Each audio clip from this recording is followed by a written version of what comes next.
Selamat siang, saya Adelia Mahrani. Selamat datang di Ruang Tamu Holopis Channel. Piala Dunia 2022 Qatar akan segera diadakan. Sebanyak 32 negara akan bersaing merebutkan trofi emas Piala Dunia.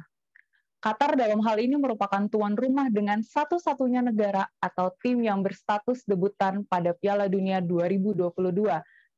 Piala Dunia 2022 di Qatar juga merupakan ajang olahraga yang paling dinantikan oleh para pecinta sepak bola di seluruh dunia, termasuk Indonesia. Terakhir kali sepak bola Indonesia berpartisipasi dalam ajang Piala Dunia FIFA yaitu pada tahun 1938 di Perancis, di mana kala itu masih tersemat nama Hindia Belanda dan tercatat sebagai tim Asia pertama yang berlaga di Piala Dunia FIFA. Masyarakat Indonesia sejatinya sebagian besar menyukai olahraga sepak bola. Tentunya sangat menginginkan timnas Indonesia berlaga di level sekelas Piala Dunia. Adapun Indonesia memiliki kesempatan merumput di Piala Dunia pada level U20 yang rencananya akan digelar pada 20 Mei sampai 11 Juni 2023 mendatang. Baru-baru ini, Menteri Pemuda dan Olahraga Menpora RI menyampaikan bahwa dirinya ingin gelaran Piala Dunia 2022 di Qatar tersebut dijadikan pelajaran bagi Indonesia sebagai persiapan dalam menyelenggarakan Piala Dunia U20 tahun 2023 mendatang. Lantas bagaimana ke depannya sepak bola timnas senior Indonesia dan mau sampai kapan timnas senior kita berada di level yang sekarang? Serta kapan timnas senior Indonesia kita tercinta ini naik level hingga merebut Piala Dunia seperti junior-juniornya di U20. Telah bergabung bersama kami, Pak Wisli Hutagalung. Selamat siang, Pak Wisli. Selamat siang. Baik, Pak Wisli. Langsung saja pertanyaan pertama, Pak Wisli. Euforia para pecinta sepak bola dunia semakin terasa menjelang digelarnya Piala Dunia 2022 di Qatar, termasuk Indonesia. Menurut Bung Wisli, bagaimana untuk Piala Dunia kali ini? Apakah ada seseru sebelumnya atau bagaimana, Bung? Ya, Piala Dunia kali ini mungkin yang menarik adalah persiapan negara-negara untuk terjun di putaran final itu tidak seperti Piala Dunia sebelumnya ketika digelar di musim panas pada bulan Juni atau bulan Juli. Seminggu sebelum Piala Dunia, kompetisi masih digelar, di Eropa masih tensinya masih tinggi, kita masih melihat euforia persaingan, tiba-tiba Arsenal ada di atas, bagaimana Real Madrid dan Barcelona berjuang memulihkan kondisinya musim ini, lalu di Italia persaingan tetap melibatkan Milan, Inter, tiba-tiba Napoli, Lazio ada di sana, Juventus berbenah diri. Jadi semua masih melihat pertarungan itu dan masih bisa dikatakan euforia Piala Dunia itu belum terasa. Kalau dibandingkan dengan piala-piala dunia sebelumnya di Indonesia, itu rata-rata sebulan sebelumnya merchandise pernak-pernik Piala Dunia itu banyak bermunculan di supermarket, di toko, bahkan ya yang bajakannya, KW-KW-annya itu juga pasti bertebaran dan orang sudah melihat memakai kaosnya yang bermaskot atau pernak-pernik lainnya yang mencerminkan euforia Piala Dunia. Nah, untuk tahun ini kita bisa katakan hal itu nggak terjadi untuk Piala Dunia 2022 ini. Baik, Pak. Jika kita lihat dari euforia pecinta sepak bola di Indonesia, nampaknya cita-cita bangsa kita di mana timnas Indonesia senior bisa masuk ke Piala Dunia masih jauh dari kata harapan. Sebenarnya apa sih yang menjadi kendalanya? Mengapa Indonesia sesulit sekali untuk bisa menembus Piala Dunia di level senior? Bahkan prestasinya pun dinilai mandek untuk timnas senior kita. Kalau jauh dari harapan, saya tetap berharap ya. Tapi jauh jadi kenyataan ya agak susah. Kalau harapan saya akan tetap berharap karena harapan adalah salah satu kekuatan manusia untuk terus bertahan dan berjuang. Nah, kita berharap ada perubahan. Nah, memang tidak gampang ketika sepak bola itu berkembang begitu pesat, cara pengelolaannya, cara bermainnya, teknologi semua berperan, sementara kita masih belum menemukan satu jawaban yang sama untuk seluruh stakeholders. Saya katakan belum menemukan jawaban yang sama di mana posisi sepak bola dalam kehidupan kita berbangsa dan bernegara. Kalau sudah ketemu itu enak turunannya, mengatur strateginya, kebijakannya, undang-undangnya. Mengurus sepak bola, melahirkan tim itu tidak serta-merta hanya tugas PSSI sebagai federasi. Di sepak bola itu butuh lapangan. Yang bisa bikin lapangan kan bukan PSSI. Harus ada peran pemerintah daerah, peran pemerintah pusat, kemudian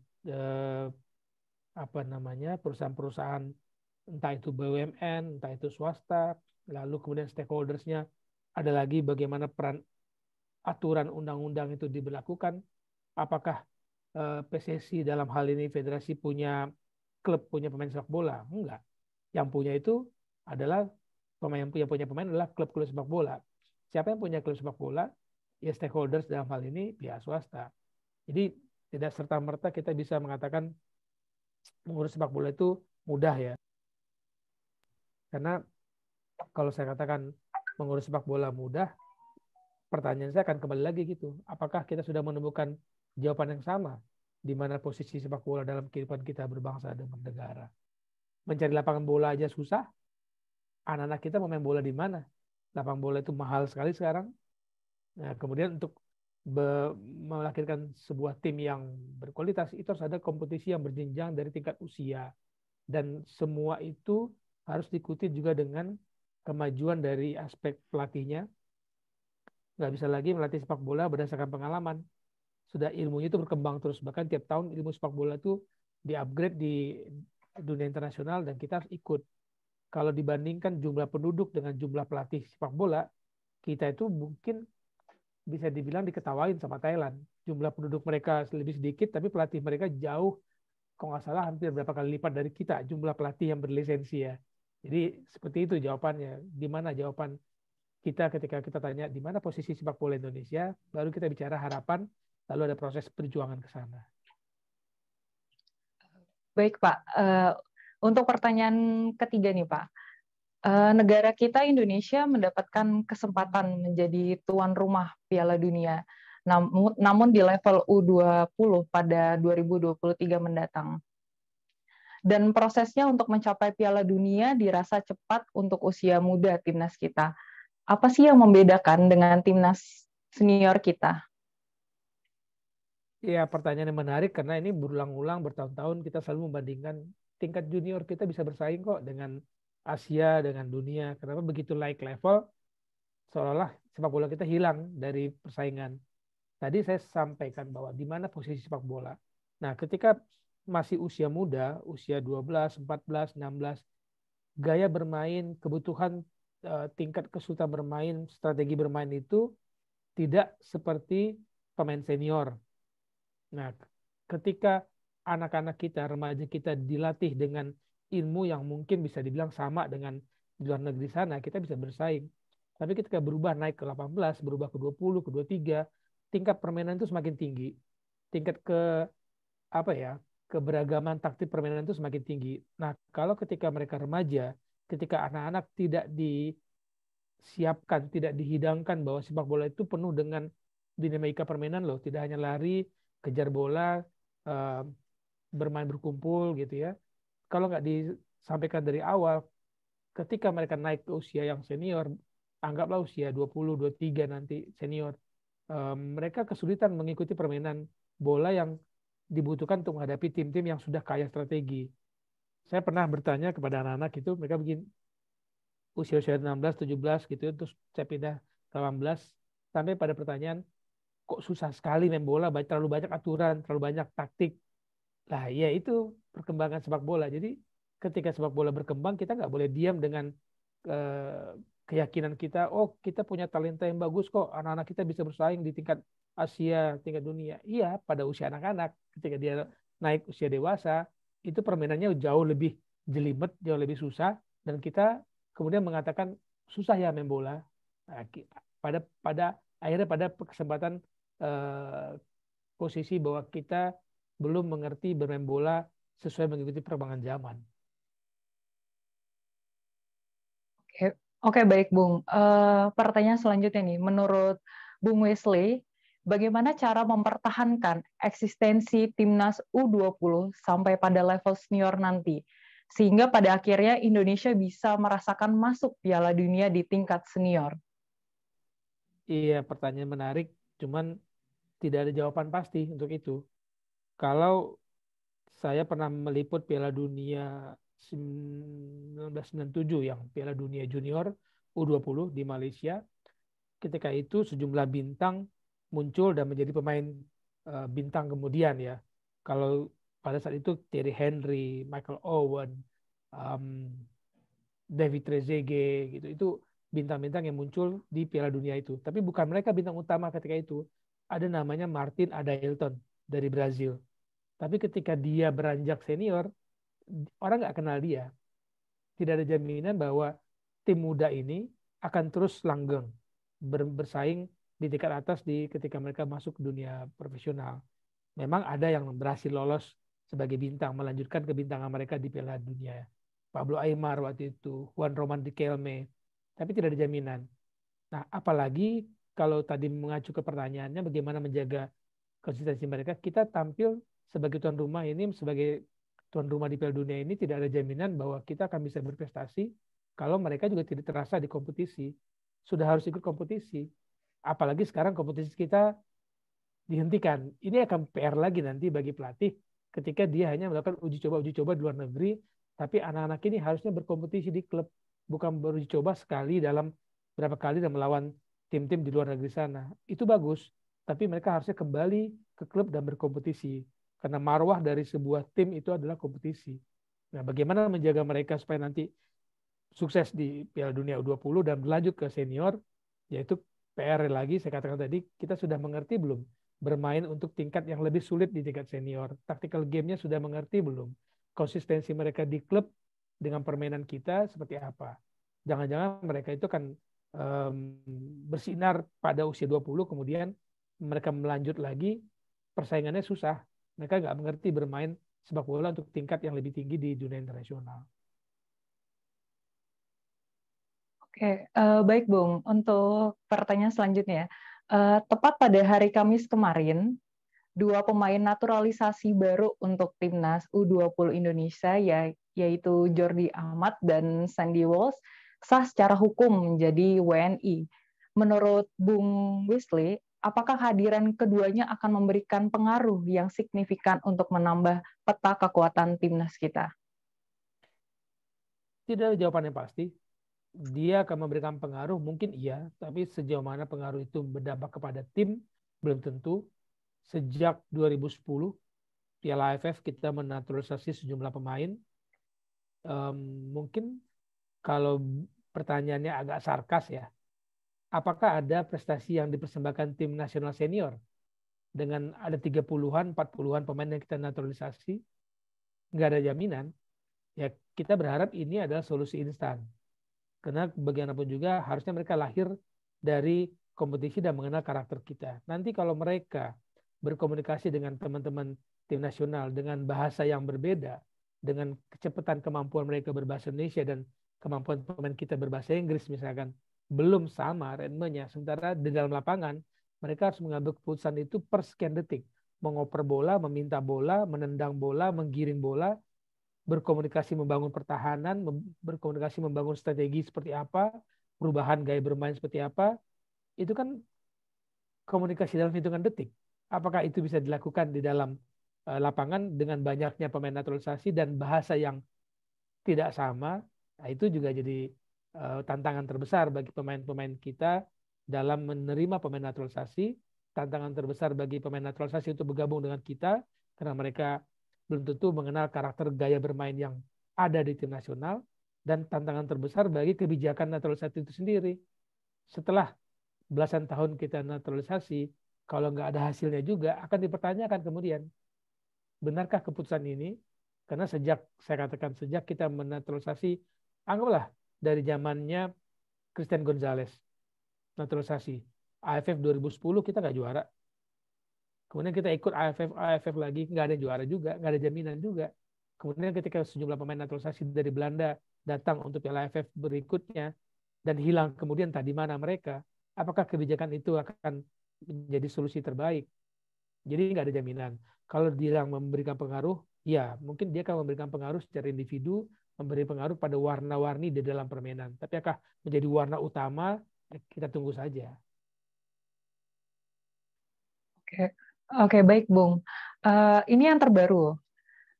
Baru ini Timnas U20 Indonesia baru saja mengalami kekalahan 6-0 dari Prancis dalam laga uji coba. Meski ada pemain naturalisasi yakni Justin Herbert, bagaimana menurut pandangan dari Bung Wesley sendiri melihat kekalahan Timnas U20 Indonesia? Kembali ke pertanyaan tadi, apakah kita bisa bersaing dengan tingkat sepak bola yang semakin tinggi, semakin jelimet bermain di sana, organisasi permainan yang baik yang dihadapi adalah tim-tim yang sudah tahu cara bermain secara organisasi dengan baik. Kekalahan 6-0 itu bagus untuk persiapan, tapi kita nggak mau terima itu ketika pertandingan kan. Malu juga kita tuan rumah misalnya kalah 0-6. Secara selama persiapan nggak masalah, selama kita tahu di mana kesalahan kita, di mana kegagalan kita, dan bagaimana memperbaikinya. Yang kita hadapi itu adalah tim-tim yang rutin berkompetisi, kompetisi domestiknya bagus, tim nasionalnya juga bagus. Jangan lupa 2018 tim nasional mereka Prancis juara dunia. Jadi yang kita lawan itu adalah sebuah pengalaman yang sangat baik, terlepas dari berapa skornya. Tapi ya ini menjadi jawaban atas pertanyaan, kenapa kita nggak bisa bersaing di tingkat senior?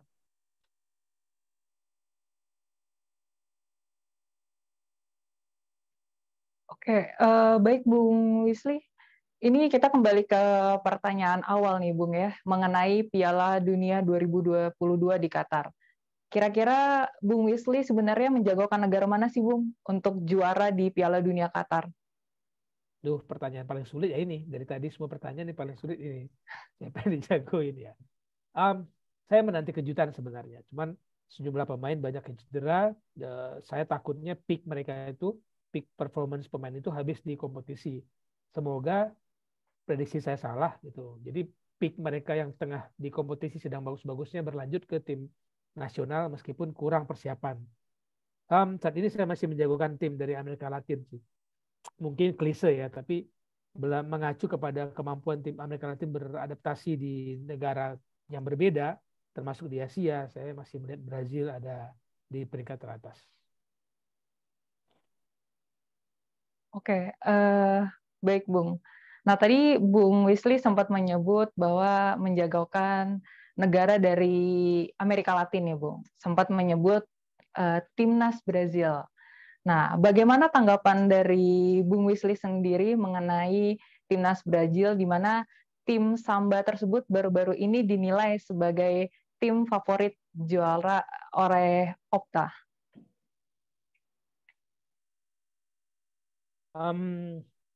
Brazil itu kayaknya hampir setiap turnamen dijagoin sih ya, karena mereka penuh dengan talenta. Cuman setelah mereka gagal di Piala Dunia 2014 ketika menjadi tuan rumah dan babak belur di semifinal, banyak pengamat, banyak pelatih di sepak bola di Brazil itu, termasuk yang pernah saya tanya, saya wawancarai, mereka sadar mereka selama ini terlalu besar kepala dengan mengatakan mereka lah negara induk sepak bola, mereka lah negara yang menjadi kiblat orang lain bermain sepak bola.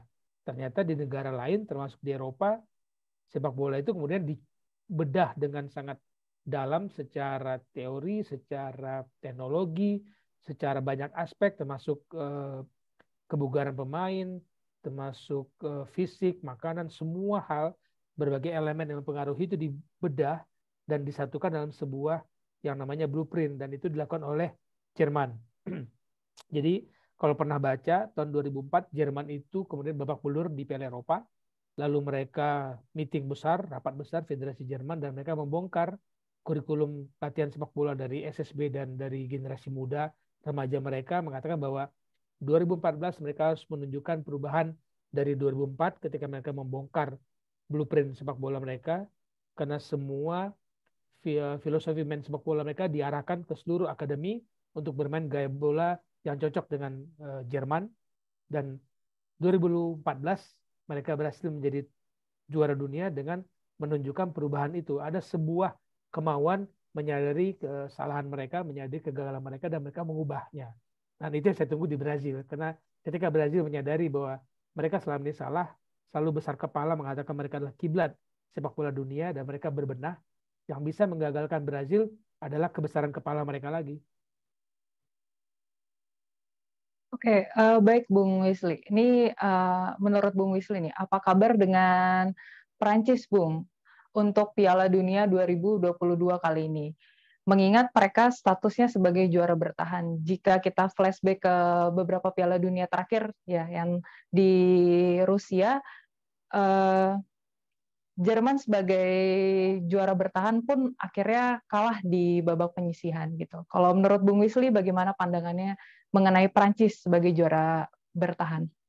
Iya, saya termasuk orang yang masuk ke dalam pertanyaan yang sama.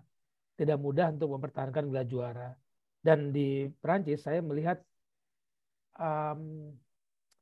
intrik di dalam tim itu terlalu tinggi. Dari 2020 kemarin, 2018 mereka juara, kemudian berkembang, intriknya banyak sekali. Bukannya menyatu, tapi malah terpecah belah. Dan lahirnya Kylian Mbappe sebagai the next rising star setelah menjadi pemain terbaik termuda di Piala Dunia 2018 kemarin. Dia terpilih sebagai the best young player, menjelma menjadi troublemaker di timnya dan tim nasional. Kalau Prancis bisa mengatasi egosentris para pemain yang semakin besar, sepak bola sekarang itu, peran pemain itu terlalu besar ikut mempengaruhi kebijakan pelatih dan kebijakan manajemen. Nah, ini yang sekarang menjadi PR bagi Prancis menurut saya. Kalau mereka bisa mengatasi itu, saya masih lihat bisa mereka cukup bisa melangkah jauh lah. Tidak hanya sampai fase grup. Tapi kalau mereka gagal mengatasi intrik-intrik internal mereka, ya perempat final sudah bagus menurut saya. Oke, Bung, ini mungkin pertanyaan kali ini agak sedikit melenceng nih, Bung, dari topik kita. Tapi saya ingin meminta tanggapan Bung Wesley mengenai konflik Cristiano Ronaldo dengan Manchester United nih, Bung. Bagaimana menurut pandangan Bung Wesley terkait konflik tersebut, Bung? Saya sedih ya dengan situasi seperti itu. Cuman saya berkali-kali mengatakan tidak ada pemain yang lebih besar dari klub, gitu ya. Ketika Anda dibayar, digaji oleh perusahaan, ya janganlah menjelek-jelekan perusahaan itu keluar. Meskipun kita tahu ada kebobrokan, ada kesalahan, ya itu disampaikan keluar. Dan kalau ketika kita sudah tidak nyaman bekerja di perusahaan itu, pilihannya kita bertahan dengan ketidaknyamanan itu atau keluar. Dan secara gentleman harusnya Cristiano yang memang mau keluar cukup sampai situ. Jadi sekarang itu Ronaldo seperti membakar rumput di Old Trafford, dan kebakarannya kita nggak tahu, anginnya juga nggak tahu. Beruntung ada Piala Dunia, jadi ada kesempatan bagi manajemen Man United memadamkan api yang dibakar oleh Ronaldo. Tapi kita sampai pada sebuah pesan begini, kadang kejujuran, kadang keterbukaan itu belum tentu menjadi kebaikan ketika kita salah menyampaikan, waktunya salah, media kita sampaikan salah, dan tujuannya juga salah. Dan menurut saya saat ini Ronaldo memainkan strategi pribadi dia, bukan strategi yang terbaik buat Man United, lebih kepada strategi terbaik menurut dia. Oke, baik Bung. Ini apakah konflik Ronaldo dengan Manchester United ini akan berpengaruh dengan penampilan, ya, performa dari timnas Portugal sendiri? Kalau dari Bung Wisli, bagaimana pandangan ini, Bung? Justru saya akan melihat Ronaldo berusaha mati-matian tampil baik bersama Portugal untuk membuktikan selama ini kebijakan Man United dari pelatih sebelum-sebelumnya, ya, kita bicara Erik ten Hag, kita bicara Ralf Rangnick, itu salah memanfaatkan dia, salah menempatkan strategi ketika dia tidak lagi menjadi pemain utama. Nah, kalau dia habis-habisan main di Piala Dunia dan membawa Portugal melaju jauh gitu ya, kita nggak usah ngomong juara deh, melaju jauh, kemudian orang kan lihat, oh iya, Ronaldo masih ada, Ronaldo masih bisa berprestasi. Berarti ambisi Ronaldo itu akan membawa lagi angin yang tadi saya katakan, rumput yang dia bakar itu akan bertambah besar apinya ketika angin itu bertiup melalui prestasi dia di Piala Dunia. Pasti Ronaldo kan habis-habisan di Piala Dunia kali ini. Oke, baik Bung. Ini Bung Wisli tampaknya waktu kita tidak banyak lagi nih Bung. Terakhir, apa yang ingin disampaikan untuk sepak bola Indonesia agar semakin maju nih Bung? Ya, dengan kehadiran Piala Dunia, semoga kita tidak lagi menjadi bangsa penikmat, tapi one day kita harus menjadi bangsa yang dinikmati. Sepak bolanya ditonton oleh banyak orang di muka bumi ini, karena Piala Dunia adalah ajang yang paling menyita, menyedot perhatian manusia di muka bumi. Dan kita harus punya mimpi. Mimpi itu gratis, tapi mimpi itu harus diikuti dengan sebuah perubahan sikap, sebuah perubahan kebijakan, seperti apa kita melihat sepak bola dan memanfaatkannya untuk kebaikan sebagai bangsa dan negara. Jadi kembali kepada pertanyaan awal tadi, di mana posisi kita melihat sepak bola dalam kehidupan berbangsa dan bernegara. Begitu. Baik, terima kasih Bung Wisli atas waktunya bersama kami di Ruang Tamu Holopis Channel. Terima kasih untuk Sobat Holopis yang sudah menyaksikan acara kami di Ruang Tamu Holopis Channel. Saya Adelia Maharani pamit undur diri. Sampai jumpa Holopis Channel bersama untuk Indonesia.